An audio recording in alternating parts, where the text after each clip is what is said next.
When we embark on a ketogenic diet, one of the things that we really are trying to aim to do is improve our insulin sensitivity. Unfortunately, this particular fat can actually cause problems on a ketogenic diet. And the unfortunate thing is, it's what a lot of us default to. Now, you probably know a little bit of my history. I was 300 pounds before I lost 110 pounds with a ketogenic diet. So I appreciate it. There's things that I did that I kind of wish I did differently now. So when you look at the impact, believe it or not, of saturated fat when it comes down to insulin sensitivity, insulin resistance, we kind of have to rethink how we line up our fats on a ketogenic protocol. Now, don't get me wrong. I'm not suggesting that if you're doing a low carb approach, you need to completely 86 saturated fats. Okay, I'm not discounting that. Saturated fats are great for myelination. They are great for the brain. They are a great overall source of fuel. But when it comes down to insulin sensitivity, they might be actually hurting us a little more than they're helping us. And don't worry, there's ways that we can go around it and how we should structure our ketogenic diet. Now, at first glance, if I say reduce your saturated fat to someone that's doing keto, they're gonna get mad at me. They say, I like my cheese, I love my ribeyes, I love that stuff, and that's what's allowing me to stick to this. So let me first off say that I understand if that is what is allowing you to stick to a ketogenic protocol and allowing you to legitimately lose the weight, I will argue that losing the weight, losing the fat, losing the visceral fat, losing the abdominal fat is the biggest priority. But once that weight starts to come off, you do need to pay attention to how you are getting your nutrition in. So what happens when we consume a lot of saturated fats is it actually impacts our insulin sensitivity. It does so via affecting gene expression. It actually can change the expression of insulin receptors. So there's a study that was published in Cellular Physiology and Biochemistry that demonstrated that saturated fats can effectively reduce the expression of insulin receptors by 2x. So it basically decreases the amount of insulin receptors you create. And when you're doing a ketogenic diet, you have so much caloric density coming from fats, it actually augments how a beta cell, which produces insulin, ends up producing insulin in the first place. It can potentially cause those pancreatic beta cells to die. There's an interesting study that was published in the Journal of Clinical Endocrinology and Metabolism, and it looked specifically at a high saturated fat ketogenic diet versus a high polyunsaturated fat ketogenic diet. The reason that I mention this is you have to remember what your goal should be with a ketogenic protocol. Your goal is to drive ketone levels moderately high. Your goal is to improve insulin sensitivity and reduce insulin resistance.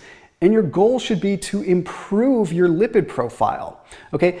Now, I see far too many people that are doing a ketogenic protocol that do end up messing up their lipid profiles. They end up seeing elevated levels of LDL. They even see bad particle size LDL increasing. But if you look at this study, it's very interesting because it compared a high saturated fat ketogenic diet, so 60% saturated fat, 15% polyunsaturated fat, and 25% monounsaturated fat. Compared this to a low saturated fat ketogenic diet, 15% saturated fat, 60% polyunsaturated fat, and 25% monounsaturated fat. What they found with the low saturated fat group was that the average ketone level increased 8.4 milligrams per deciliter. Compared to the high saturated fat, it only went up 3.1 milligrams per deciliter. So my point in saying this is before you get mad at me for saying reduce your saturated fat because it might affect insulin sensitivity, consider the fact that simply reducing saturated fats and increasing polyunsaturated fats and monounsaturated fats will actually increase how many ketones you produce. So what are you after? Are you after eating a ribeye with cheese? And I understand that could be the case, right? Don't get me wrong. Or are you after getting the actual benefit? Because if the benefit comes from getting ketones in place and producing them, then obviously we want to do that. And polyunsaturated fats create more ketones than saturated fat, and they create them faster. Now, additionally, the higher saturated fat group ended up having a pretty significant increase in LDL cholesterol. Now, I don't care what argument you want to have with LDL cholesterol. At a certain point, too much is not good. But if it's an easy thing to fix by reducing the saturated fat to maybe 20% of your total fat calories and start adding in more olive oil, I think it's a pretty easy thing to do.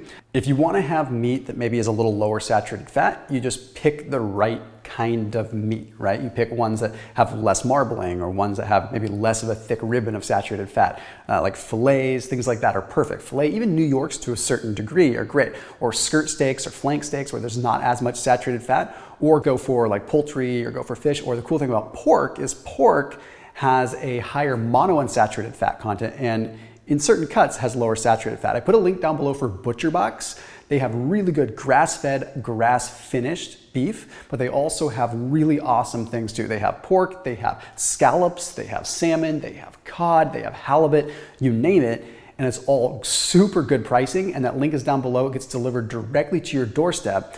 Cool thing about grass-fed, grass-finished is it has a slightly higher omega-3 content as well. So the fatty acid profile is generally better when it's grass-fed, grass-finished, which is one of the things I really like about ButcherBox as well. So that link is down below. You've got to try it out. Like I've got specific cuts that I really like. I'm a huge fan of fillets. I like the leaner cuts. I like my steaks kind of medium rare, or maybe even more on the rare side. And a fillet is just so good. It's like making me hungry thinking about it. Anyhow, that point is, link is down below so you can pick your own custom box, get it delivered to your doorstep, that easy. So that special link down below for ButcherBox. So it's a big blow when you first hear about it. Okay, saturated fat, like in an effort to improve insulin resistance, saturated fat could actually be negatively impacting us.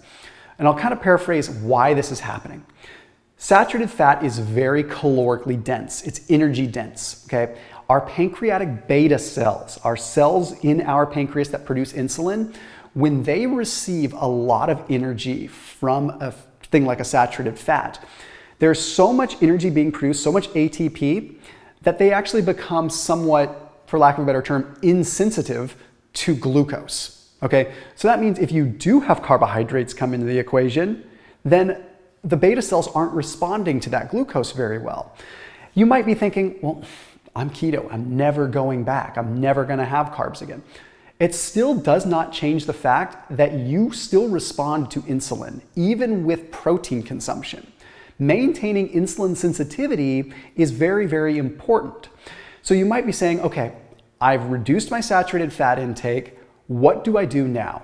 Well, first off, reducing your saturated fat intake on keto will probably lower your overall calorie intake. It probably just will. Saturated fats are very appetizing, they're hyperpalatable, they satisfy regions of our brain, and I think when you start cutting them down and increasing other fats, you'll find you just eat less to begin with, and the more weight that you lose, the more your insulin sensitivity improves. And remember, I'm not putting the cart before the horse. I want you to lose weight, okay, and do what makes you lose weight. But one could argue that they could lose weight eating literally only cheese. Does that make it healthy? Does it make it sustainable? Not necessarily, right? So we have to look at this situation. The other thing is there was a study that was published in Diabetologia that found that after just 7 days of intense caloric restriction at 600 calories per day, just 7 days ended up essentially starting to restore beta cell responsiveness. So all this beta cell sort of insensitivity and unresponsiveness that can happen from so much saturated fat all the time can actually be reduced and even reversed very, very quickly. So one of the things that you can do to sort of course correct is say, okay, you know what? Yeah, I'm gonna do it. For 6 or 7 days, I'm going to reduce my calories to 500 calories a day. That sounds miserable. I don't necessarily think it's safe or sustainable, but based upon this study, it might actually work. In one of those things that, like, if you go to an extreme deficit, I know people fast for 3-4 days all the time. Maybe you do that. Maybe you do a 2 or 3 day fast and really reset things. But I arguably think that just doing severe caloric restriction for a few days could really reset things. But additionally, just putting yourself in a deficit for 6 or 7 weeks, that's a little bit more than what you would normally do, because people make the mistake on keto of still eating too much. It's easy to overeat the cheese and keep your calories too high. Just bring them down a notch and allow yourself to start A, burning some of the hepatic lipids, the liver fat, and B, restore that sensitivity to glucose and just nutrients in general. So I'm sorry to rain on your parade. Still have your cheese, just maybe count the amount you have. I'll see you tomorrow.